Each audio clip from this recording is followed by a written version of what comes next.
demonstrate later. But the actual dentistry performed in this case was very minimal, consisting of composite additions, and yet the whole face was changed. Here's another case that shows contrast. In this case, a full mouth rejuvenation was necessary to restore the chewing system to health. Most people think that in the right photo, this patient looks younger and more vibrant.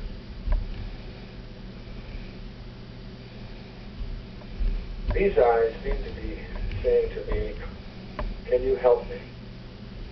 And the answer is yes.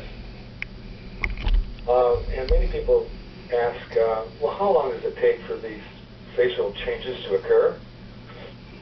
Well, this case I did in 1992. The changes that we're looking at are the same day. There's 3 hours difference between these pictures. And again, the amount of actual dentistry performed was very conservative. The face on the left reveals muscular contraction and tightness. Her pre-treatment bite disharmony was literally causing her to chew with her face. She's trying with all her might to smile, but she can only grimace.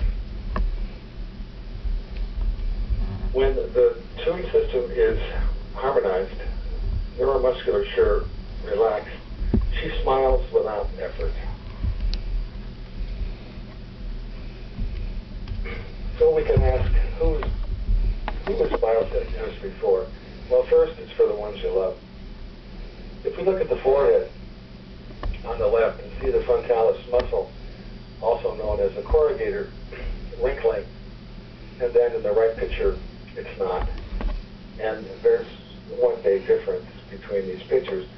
And of course, this is my youngest son, who left home and was living in Ohio for several years as a tennis pro, and I saw him on vacation, and I said, boy, we got to get you in the office. So he came in one Christmas,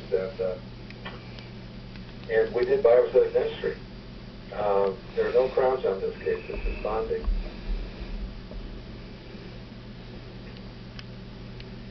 So what is the premise of biosynthetic dentistry?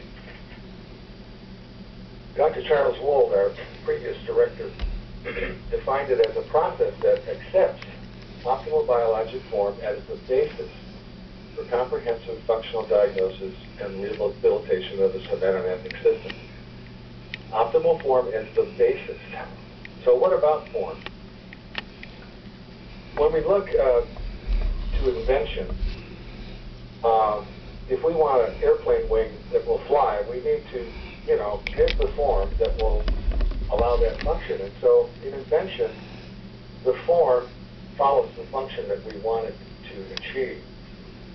But in biology, the form came first. And function always follows form. So, optimal biologic function. How do we study that? Well, if you want to be a world-class runner, maybe it makes sense to study world-class runners. We've done the same thing in biosynthetic dentistry because we've studied world-class dentitions and chewing systems. What about beauty? Is beauty in the eye of the beholder? Well, there are researchers, this did not come from us, that have ascribed certain geometric proportions to the face and trying to define beauty. And it's only interesting when we compare this graphic with this woman, who I believe is beautiful. And it is interesting that these proportions seem to fit her to a T. But she wasn't always like this. Here we can see her smile before treatment, and many people are going to say that's a pretty smile. And we can debate whether this smile is better looking than this smile. But I can tell you that this woman did not do what she did to get this aesthetic result.